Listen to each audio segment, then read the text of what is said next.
Abbott, what time is it? It's time for the Abbott and Costello show. We're on the air for ABC here in Hollywood. Well, what are we waiting for? Let's go with the Abbott and Costello show.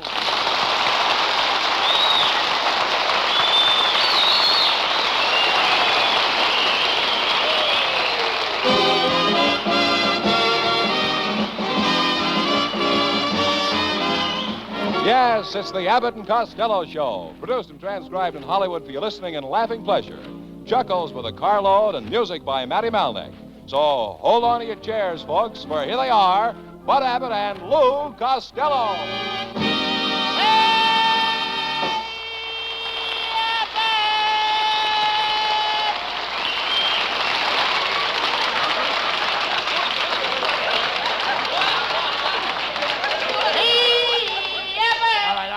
Quiet down. Get your money, come here. Quiet down. Quiet down. What are you doing with those boxing gloves? I'm going to enter the Golden Gloves tournament. I've been training. You, a prize fighter? Yes, I'm known as Butcher Boy Costello. Butcher Boy Costello. Yes, I gave my opponent a left to the heart, a right to the kidneys, a left to the chops, and a right cross to the short ribs. And then? He knocked me on my pot roast. You don't even look like a fighter. Being strong is all in the mind, you know, Costello. It is? Sure. You have to think strong. Think of Atlas, and you'll have a shape like him. Think of Hercules, and you'll have a shape like his. That method won't work with me, Abbott. Why not? I keep thinking of Rita Hayworth. What do you think will happen to you if you got knocked around and got punched, drunk, and goofy? I can always be a straight man like you. Sure you can. How do you think you'd look with a cauliflower ear, a mushroom nose, and a squash face? I'd be the only guy in Hollywood with a built-in home garden. Costello, you're a moron. What's that? You're a moron. That's enough, Abbott. One more word out of you and I'll fight. Idiot. That ain't the word. Costello, you're in a class with an imbecile. I know. Want me to help you out with your homework? I'll get him out of here.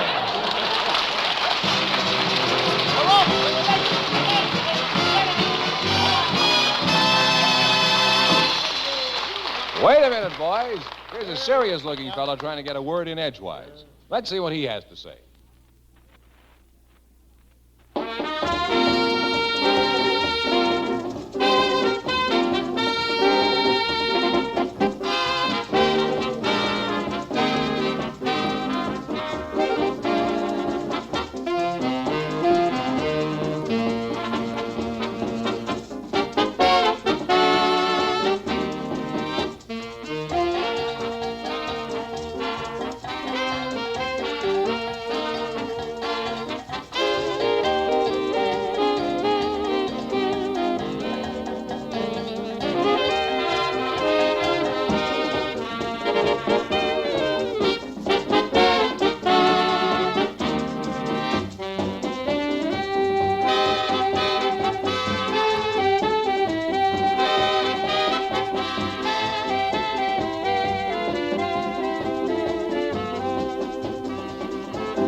Terrible.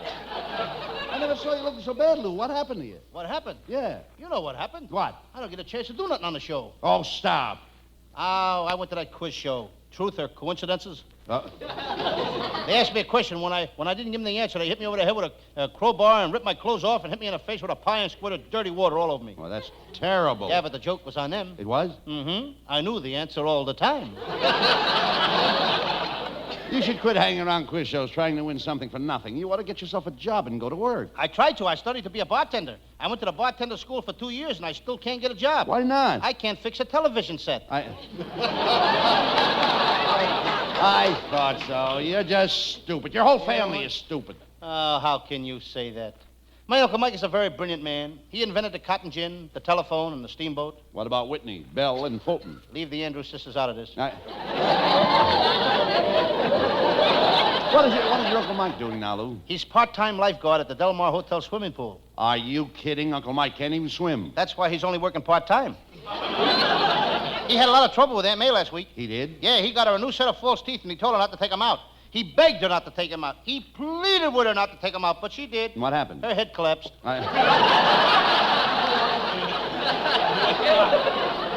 Well, your Aunt May is quite a woman, Lou. She raised quite a family. Oh, yes. 3 years ago at the Patterson Fair, she won first prize for having the most little boys in one family. She had 15 little boys.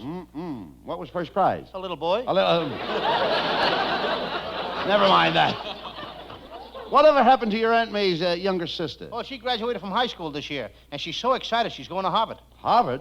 Harvard is a boys' school. Yeah, that's why she's so excited.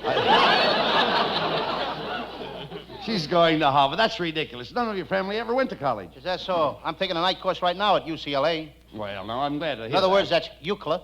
Oakland. Well, disregard it. UCLA. I'm glad to hear it, Lou. How are you making out? Not so good. Monday night, the teacher asked each pupil to bring something that would show what they want to be when they get out of school. Well, now, it sounds interesting. Yeah, one guy wanted to be a policeman, so he brought a button off a policeman's uniform. One girl wanted to be a nurse, so she brought a button off a nurse's uniform. Another guy wanted to be a fireman, so he brought a button off a fireman's uniform. And what did you bring? Nothing. Why not? I wanted to be married. How are you going to get a button off of that?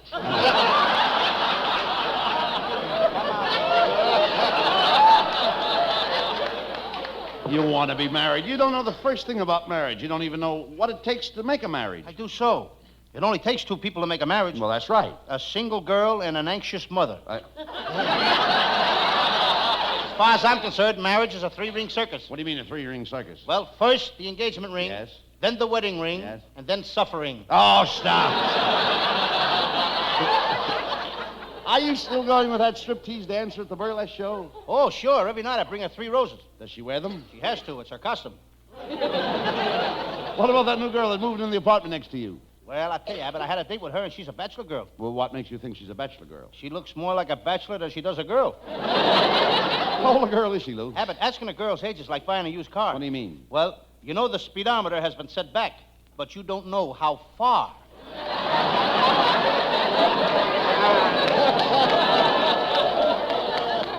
Where did you take her on the date? Well, we went to a soda fountain and had one of those fancy dishes. You know, ice cream and bananas. Split? No, I paid the whole check. Well, she doesn't sound like the kind of girl for you, Costello. Tell me, do you still date that cute little blonde from Pomona? Oh, sure. I had a date to go horseback riding with her last night. You did? Yes, we rode along through the moonlight. It was beautiful. Her horse was nuzzling my horse. My horse was nuzzling her horse. Ah, it must have been fun. It was for the horses. My girl didn't show up.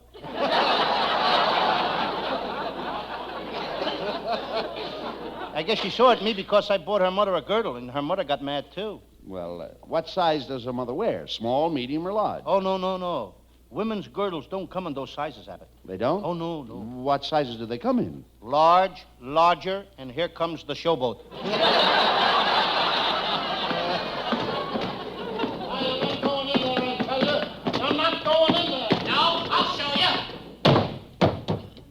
Hello, Uncle Bud. Hello, Uncle Louie. It's Abbott's nephew, folks. I left orders with the doorman not to let you win. Now, how did you get past him? I held your script under his nose and then stepped over his body.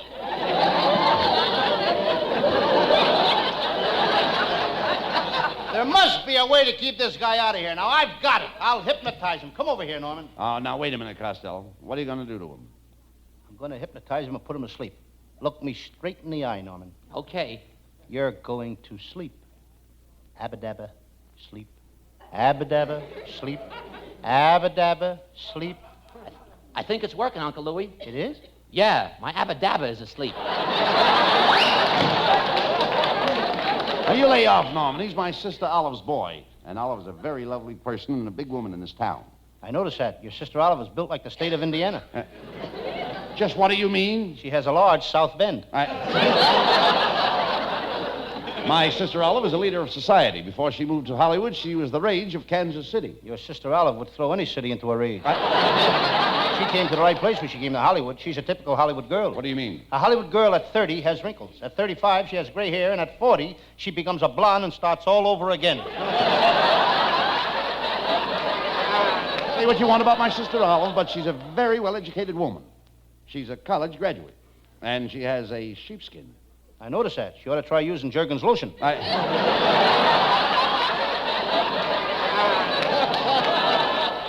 You know, you have no business ridiculing my family. Now, last week you were picking on my wife. My wife comes from one of the finest families in California. She's a Tracy. Any relation to Dick Tracy? Certainly not. Certainly not. Dick Tracy is a character in a comic book. Your wife is no oil painting.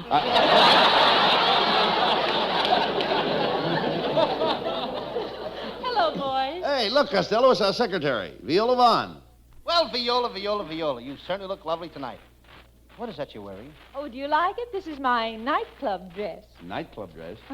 Don't you get it, Abbott? No cover. Viola, you look gorgeous tonight. You and I would make a lovely pair. We'd be just like a couple of lovebirds. Would we? Oh, I'll show you. First, I put one wing around you like this. Uh-huh. Then I put my other wing around you like this. Then I beak up close to your beak. Then I coo softly. Oh, what do I do? Don't stand there, Viola. Drop a worm in his mouth. Cut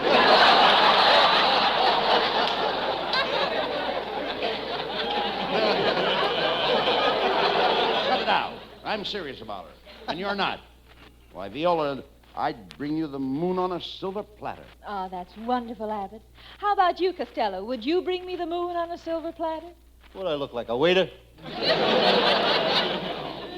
The moon on a silver platter is a poetic expression like they use in song. Oh, you know I wrote a song about the moon? A very beautiful thing, too. Oh, what's the name of it? I call it Carolina Moon, What Are You Doing Over Glendale? Stop, Costello. You know nothing about writing songs. Oh, I not only write songs, I sing them. Why, when I was in kindergarten every morning, I would get up in front of the class and sing Rockabye Baby all the way through. Oh, that was marvelous. Yeah, there was nothing to it. I was 21 years old at the time. You know any other songs, Costello? Oh, every night I lay in bed and I sing an Irish lullaby. Did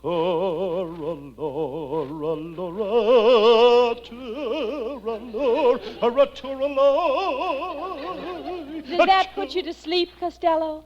Certainly. You don't think I'd stay awake and listen to that howling, do you? Well, I saw you last night, Costello.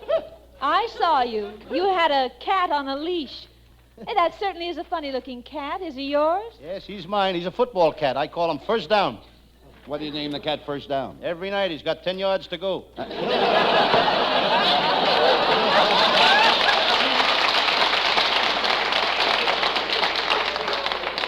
Well, instead of being out walking a cat on a leash, a boy your age ought to be out with a girl. Well, I like cats better. They're smarter than girls anyway. What makes you say that cats are smarter than girls? Well, Abbott, no matter how a girl tries, she can't wash her face with her tongue.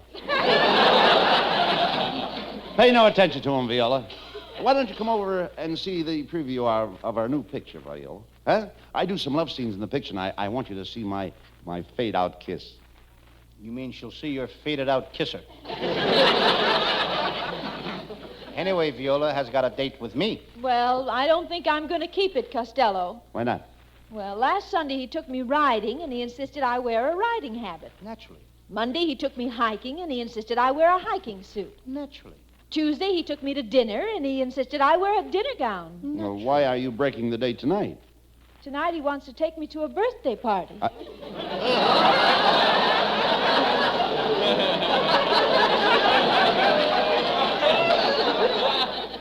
Well, that did it. It's been a lot of fun, and it's been a beautiful evening up to now, Mabel. Mabel? My name is Viola. Well, whatever your name is, it's certainly been fun. Get him out of here!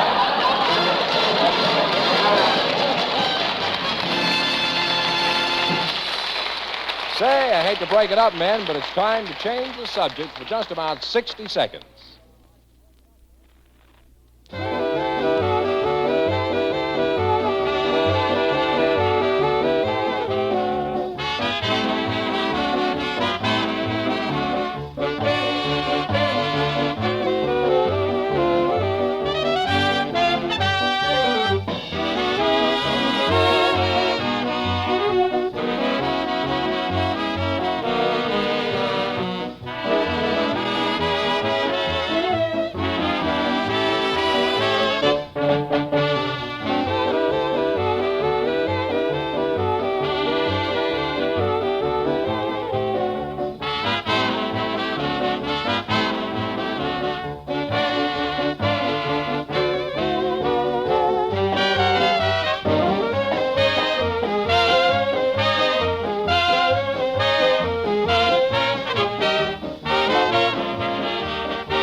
gentlemen, Abbott and I heard a young singer in New York several weeks ago, and we liked him very much, and we brought him back to Hollywood to join our show, and here he is, and we hope you like him too, Hal Winters.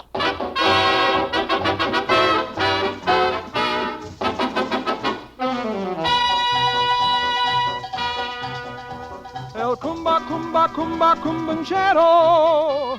A bongo, bongo, bongo, bongo cero.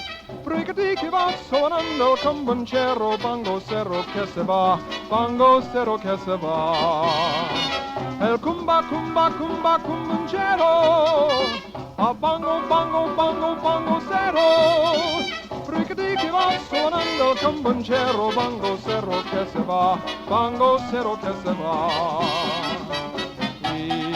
Sueña ritambo brickety, bum bum bum ba.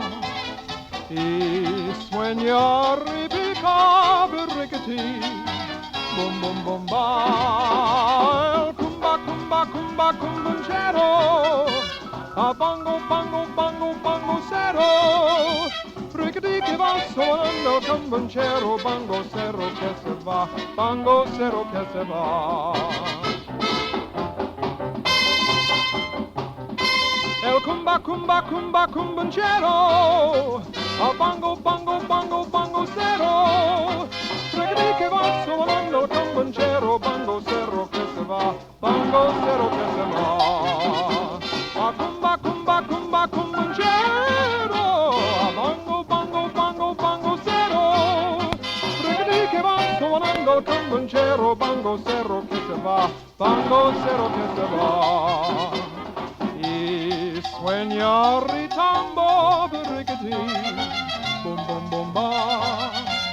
Y sueña ribica brickety, bum bum bum ba. El cumba cumba cumba cumbanchero, a cumba cumba cumba cumbanchero. Brickety que va sonando el cumbanchero, bongo cerro que se va, bongo cerro que se va.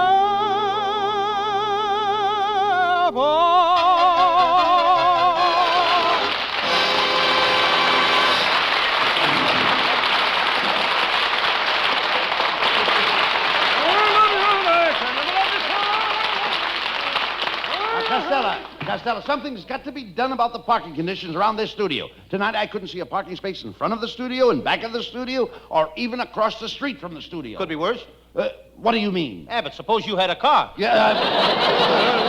Well, never mind that. Did your Uncle Mike drive you down here tonight? No, my Uncle Mike just took his California driver's test today. You should have seen him. He got in a car with the inspector, backed into a truck, bumped into a streetcar, and then he crashed into a stone wall. Did he pass? We won't know till next Wednesday. Why not? That's the day the inspector gets out of the hospital. Did your Uncle Mike go to see his favorite program, What's Doing, Ladies? Yes, and there was a line in front of that studio 2 blocks long. Never mind that. How did he like What's Doing, Ladies? I don't know. By the time he got in, they were through doing it.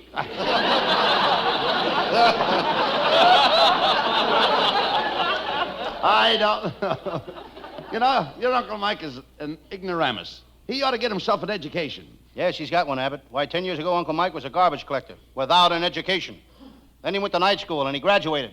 And what a difference that made in him. What is he now? A garbage collector with an education.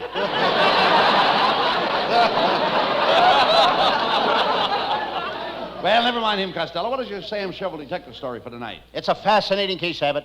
I call it the case of the curbstone murder, or Gertie, get out of the gutter. And let the water go by. It sounds intriguing. Let's get on with the case. Yeah, let's do that.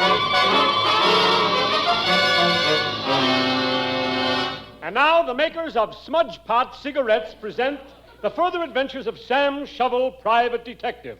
But first, a word about our product, Smudge Pot cigarettes. Smudge Pots are the only cigarettes that contain no nicotine, no harmful tars, no tobacco. These cigarettes are made only from the finest domestic and Turkish towel.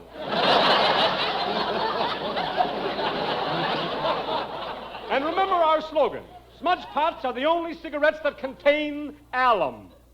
Our slogan is, pucker while you puff. Now go to your cigar store tonight. They will give you a package of smudge pots for nothing. The package has no sharp edges. Take them home and throw them in your dresser. What a cigarette, so free, so easy on the drawers.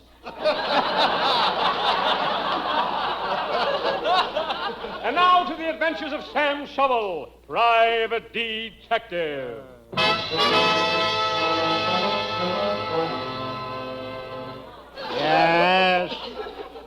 Yes, I'm Sam Shovel, private detective.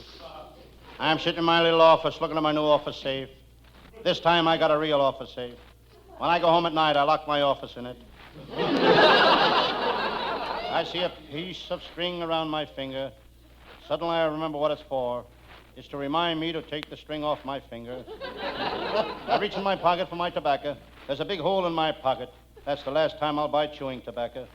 I always choose a hole in my pocket. This detective racket is plenty tough. You've got to work in all kinds of weather. Just listen to that wind howling outside. I'll give you that if you'll give me this. I'll give you this if you give me that. It's a trade wind.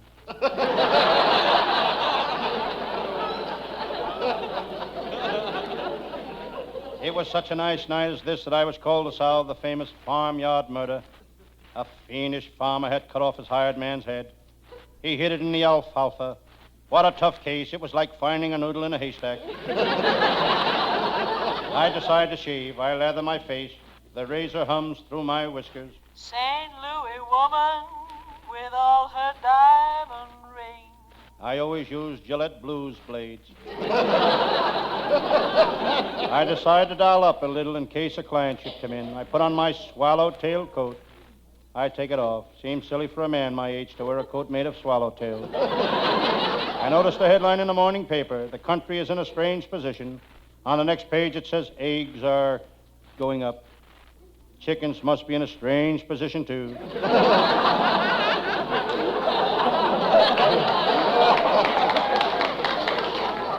Suddenly the phone rings. Hello? Yes, this is Sam Shovel, the detective. Somebody that wants me to handle a case.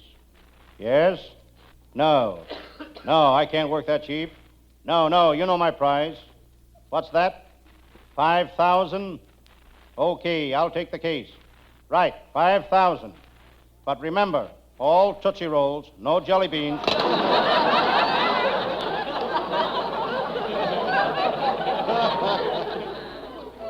I thought of my friend, Lieutenant Abbott of the Homicide Squad. I might get him to help me on this case. Some people think Lieutenant Abbott has a screw loose in his head, but I know different. I tightened that screw in his head only yesterday. One thing I will say for Lieutenant Abbott, he knows his onions. He can walk in any vegetable store and say, that's an onion. But he's a real cop. Abbott don't know the meaning of the word intimidation. And that's only one of a million words he don't know the meaning of. Hello, Sam Shovel.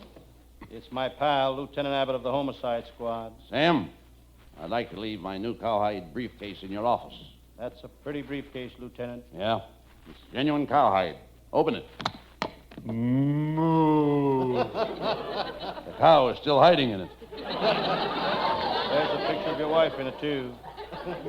She looks kind of different in this picture. It's her hair. She's wearing a page boy. Don't she look nice? It's hard to tell. The page boy's feet are hanging down over her face. Enough of this nonsense, Sam. The cops caught an old friend of yours last night. Shirley, the shoplifter. Beautiful Shirley, the shoplifter. I once trailed her through a department store, through the shoe department, through the jewelry department, the furniture department, then I caught her in men's underwear.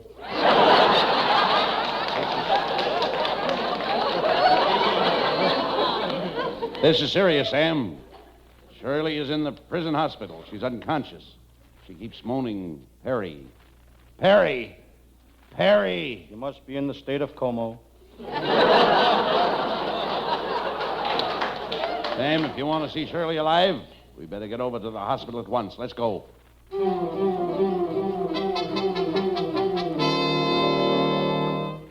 We arrived at the hospital. We were walking down the corridor. I was reading the signs on the door. Dr. Kildare, surgery, back in 10 minutes.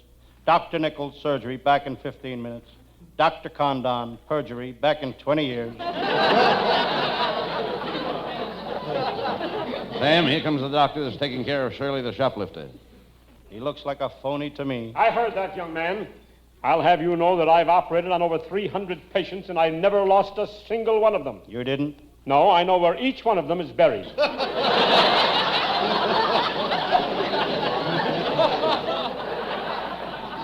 Doctor, can we go in and see Shirley now? Yes, but don't stay too long, please. The patient must not have too much excitement. Why not?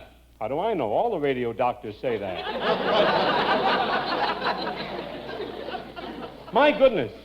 Aren't you Sam Shovel, the detective? That's me. Man, from the looks of you, you need medical attention.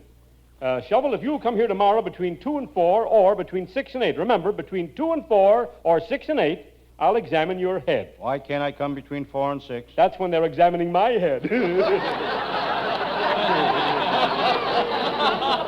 Come on, Sam Shovel. Here's Shirley's room.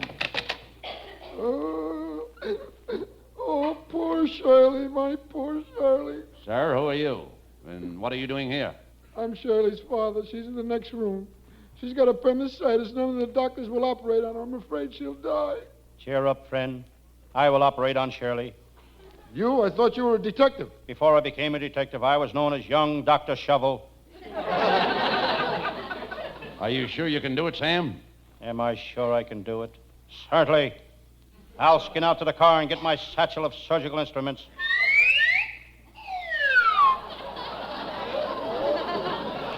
Thank goodness he's got his satchel. She's right in there, Sam. Here I go. Has anybody got a hammer? Here's a hammer. Thanks. Anybody got a chisel? Here's a chisel. Anybody got a blowtorch? Wait a minute, Sam. Sam, hammer, chisel, blowtorch. What are you doing to Shirley? What, Shirley? First, I got to open my satchel.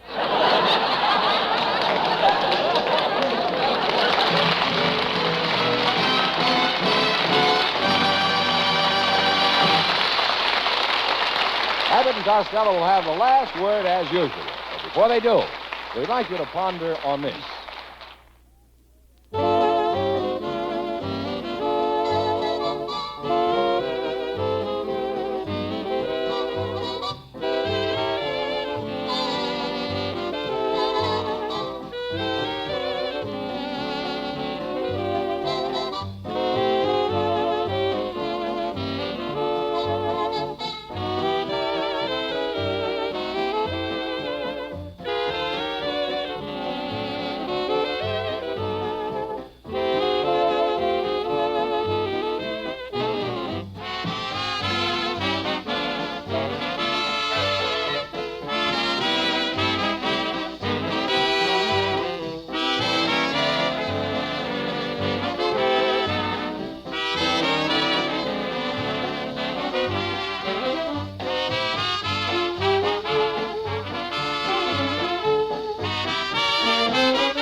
Costello, Sam Shovel, you were really digging them up tonight. Get it? Shovel, digging them up? It's a joke, son. I dug up a joke. Yes, and you'd better bury it again. Abbott, let's leave the jokes to our writer. You mean we got writers? Oh, he's only kidding, folks. He knows our writing staff. We're headed by Eddie Foreman with Paul Conlon, Pat Costello, Martin Ragaway, and Len Stern. And I know that our producer is Charles Vander. That's pretty good for Abbott, folks, when you consider Vander's only been on the show 2 years. Good night, folks. Good night to everybody in town. Good night.